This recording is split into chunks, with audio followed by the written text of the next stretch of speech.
Olá, benditos! No capítulo de hoje, Paulo nos faz olhar para uma realidade que talvez não seja tão agradável, mas que precisamos compreender: de onde Deus nos tirou. Para entendermos a grandeza da graça, primeiro precisamos entender a nossa condição sem Cristo. Vamos ao capítulo 2 da nossa série.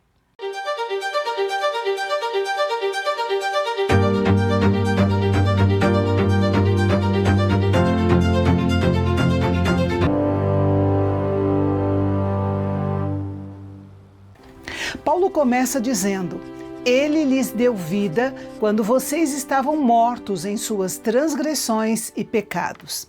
É óbvio que aqui Paulo não está falando da morte física. Ele está usando essa imagem para mostrar a nossa condição espiritual.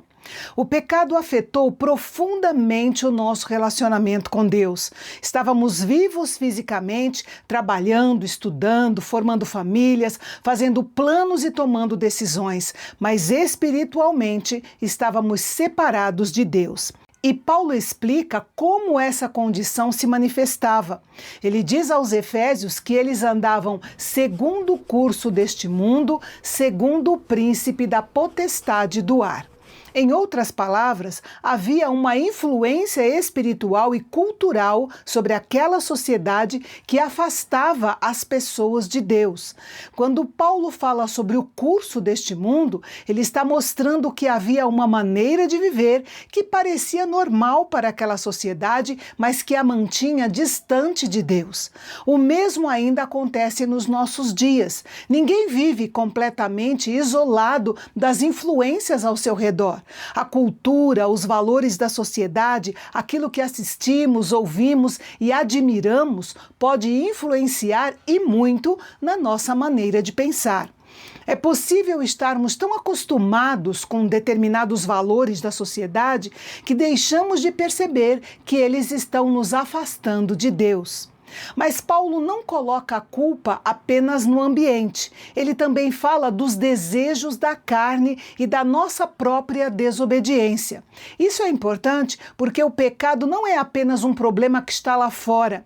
Existe também uma inclinação carnal dentro de nós.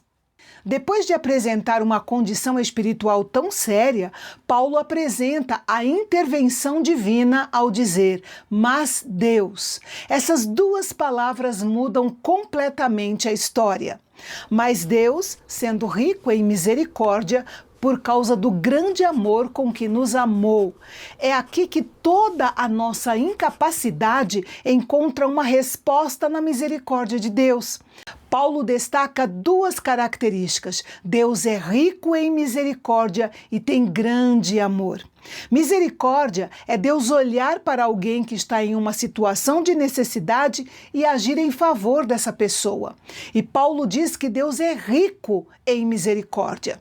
Isso é importante porque algumas pessoas imaginam Deus como alguém que está apenas esperando que cometamos um erro para nos castigar. Mas Paulo apresenta outra realidade. A nossa história não termina naquilo que éramos antes de Cristo. A resposta de Deus é marcada pela misericórdia e pelo amor. Paulo continua mostrando a grandeza da graça de Deus. Mesmo quando estávamos mortos dos nossos pecados, Ele nos deu vida com Cristo. Não porque nós merecíamos, mas por causa da sua graça. Paulo também diz que Deus nos ressuscitou com Cristo e nos fez assentar com Ele nas regiões celestiais.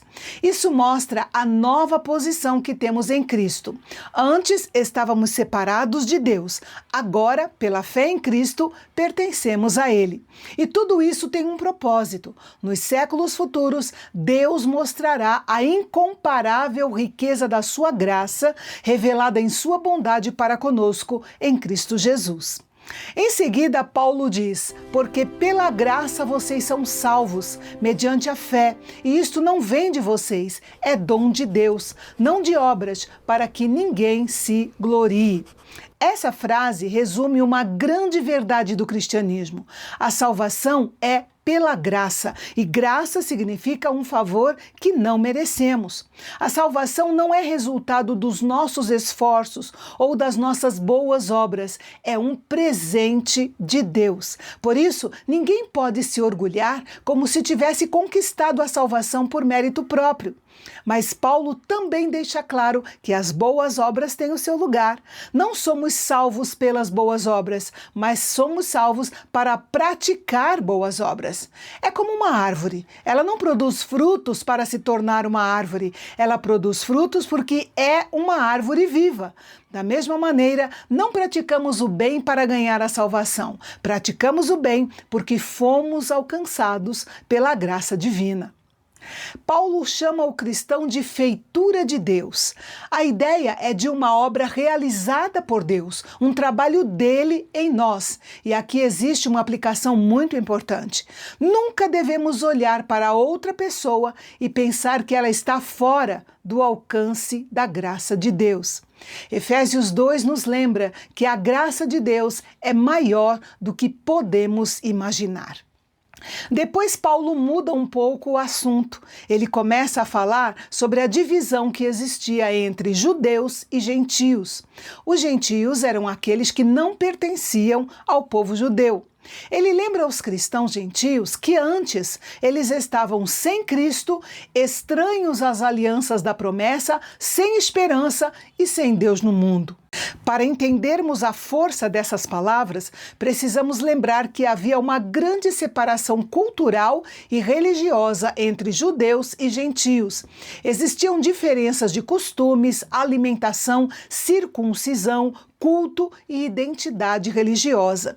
Isso não significa que todos os gentios fossem pessoas moralmente ruins.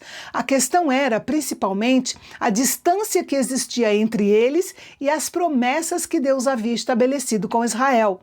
Mas Paulo apresenta uma mudança extraordinária ao dizer: mas agora, em Cristo Jesus, vocês que antes estavam longe, foram aproximados pelo sangue de Cristo.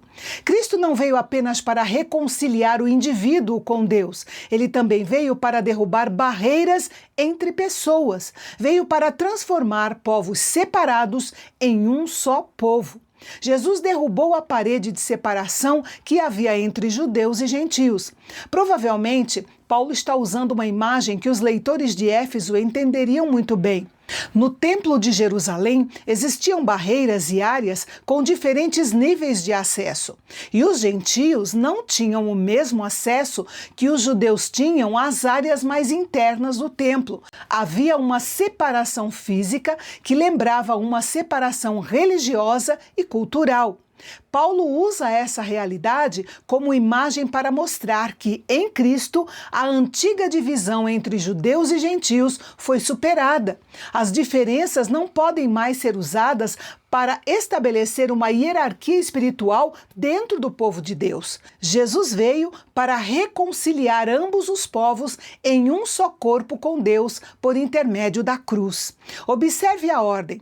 Primeiro vem a reconciliação com Deus e, como consequência, acontece a reconciliação entre as pessoas. Efésios 2 nos mostra que a cruz também traz bênçãos para os nossos relacionamentos. Por isso, nós devemos tomar cuidado para não construir paredes que Cristo deseja derrubar. Paredes por causa das diferenças sociais, culturais, econômicas, raciais, políticas ou até mesmo por diferenças dentro da própria igreja. Paulo diz que Cristo é a nossa paz. Isso significa que a paz cristã não depende de todos pensarem da mesma maneira. Ela depende de todos estarem submetidos ao mesmo Senhor.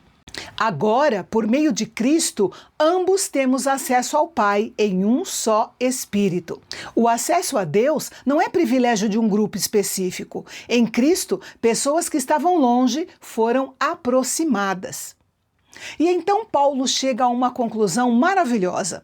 Ele diz que os cristãos gentios já não são estrangeiros e peregrinos, mas concidadãos dos santos e membros da família de Deus. Perceba novamente a linguagem de pertencimento. Eles eram estrangeiros e agora são cidadãos e fazem parte da família. Isso tem uma força muito grande, porque todos nós sabemos como é doloroso sentir-se excluído. Paulo está dizendo que em Cristo existe um lugar de pertencimento na família de Deus.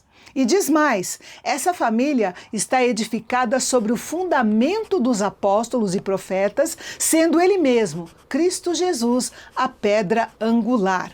Na arquitetura antiga, a pedra angular definia o alinhamento de toda a construção. Do mesmo modo, Cristo é a referência absoluta da igreja, que jamais deve ser fundamentada em líderes, popularidade, dinheiro, tradição ou preferências humanas.